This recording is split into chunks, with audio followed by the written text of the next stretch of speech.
वृत्तासुर धीरे धीरे महान मद से युक्त आगे बढ़ा। देवता देखकर भयभीत होकर भाग गए।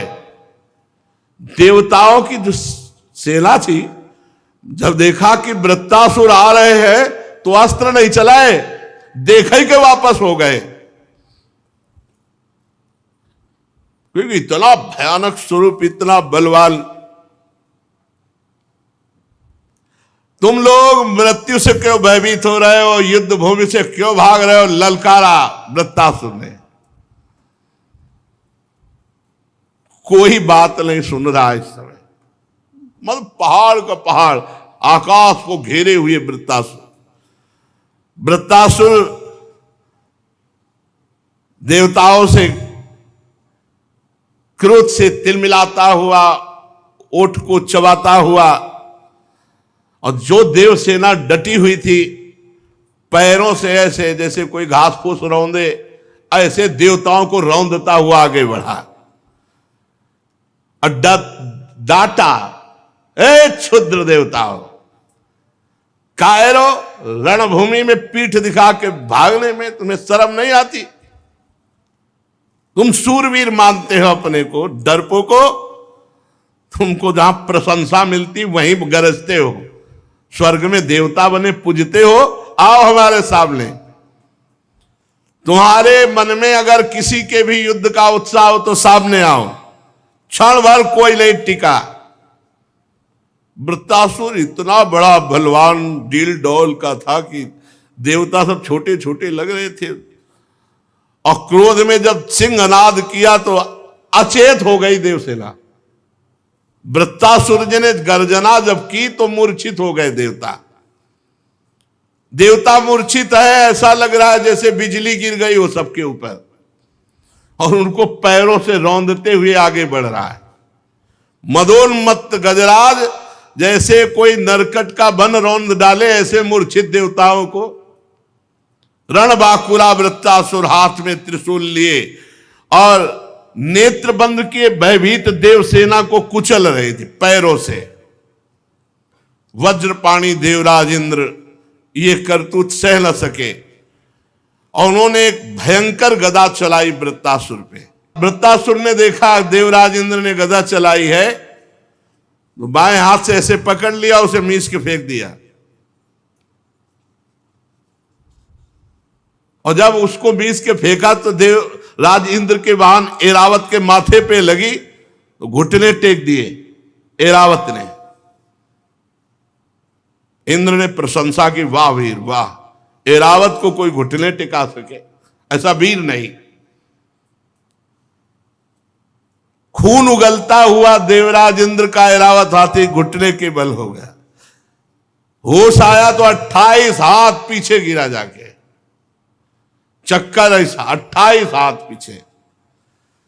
देवराज इंद्र ने अपने ऐरावत पर दाहिने हाथ का अमृत सावी हाथ है, जो ऐसे किया तो पूर्ण स्वस्थ। युद्ध धर्म के मर्मज्ञ वृत्तासुर ने कोई प्रहार नहीं किया, शांत। अमृत सावी हाथ से जब ऐरावत की व्यथा मिट गई, फिर स्वस्थ हुआ, रणभूमि में आ गया। वृत्तासुर ने देखा अपने गुरु विश्वरूप का वध करने वाला ये देवराज इंद्र है, और दधीच की हड्डियों से बना हुआ वज्र लेकर हमारे सामने आ गया है। तब कहा, ए क्रूर पाप कर्मा, वैसे तू लड़ने लायक भी नहीं है, क्योंकि तू ऐसा अपराध करता है। पर मेरा आज बड़ा सौभाग्य का दिन है।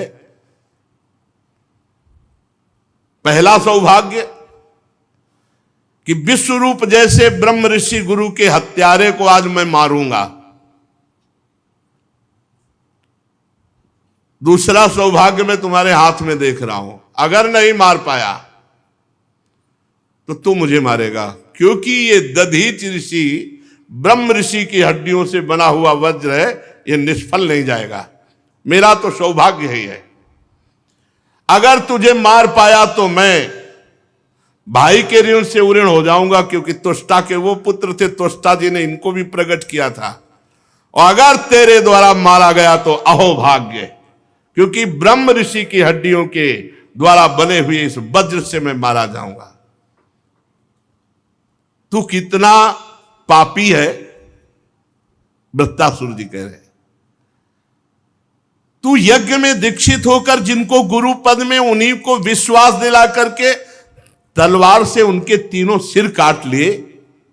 निंदनीय मनुष्य, जैसे अपने स्वार्थ की पूर्ति के लिए यज्ञ पशु की हत्या कर दे, ऐसे तू देवता होकर, देवराज होकर अपने गुरु की हत्या कर दी।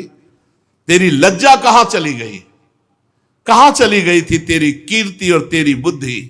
नीच कर्म करने वाला तो मरा हुआ होता है, तू तो राक्षसों से भी गया बीता है।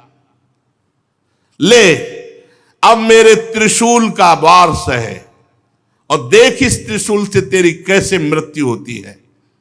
पापी, आग जैसे जलाती है ऐसे तुझे मेरा त्रिशूल जलाएगा और नरक में जाएगा, क्योंकि गुरु अपराधी है। वहां नारकी जीव तुझे नोच नोच कर खाएंगे।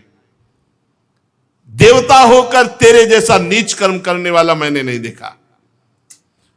मैं अपने तीखे त्रिशूल से तेरी गर्दन काटूंगा और तेरे खून से अपने भाई को पितृ तर्पण करूंगा। शांत हुआ, घबरा गया। पहले शांत हुआ, फिर देवराज ने कहा घबरा गया। अरे तू घबरा मत, तेरे हाथ में वज्र है और ये वज्र ब्रह्म ऋषि के अस्थियों से बना हुआ है।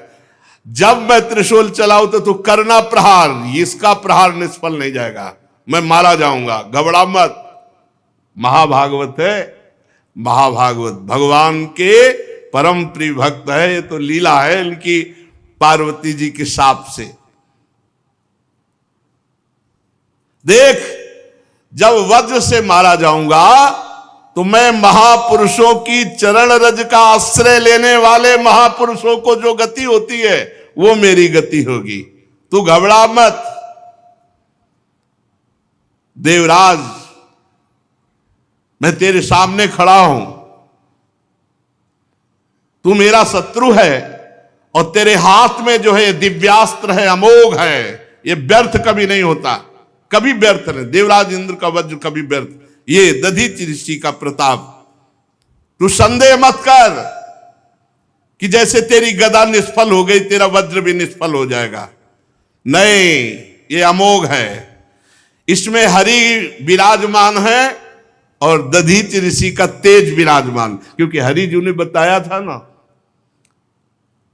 मैं देख रहा हूं इसमें हरि विराजमान है और दधीचि ऋषि का तेज विराजमान है।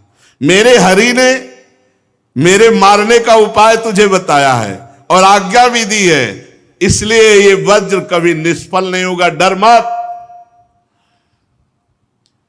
और एक बात सुन, जिस पक्ष में मेरे हरि होते हैं विजय उधर ही होती है, तेरी ही विजय होगी, डर मत, तेरी ही विजय होगी।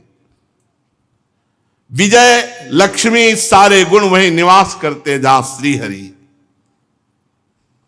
देवराज, थोड़ा समय दे, मैं अपने चित्त को अपने भगवान में लीन करूं और जब इशारा करूं तब वज्र से प्रहार कर देना।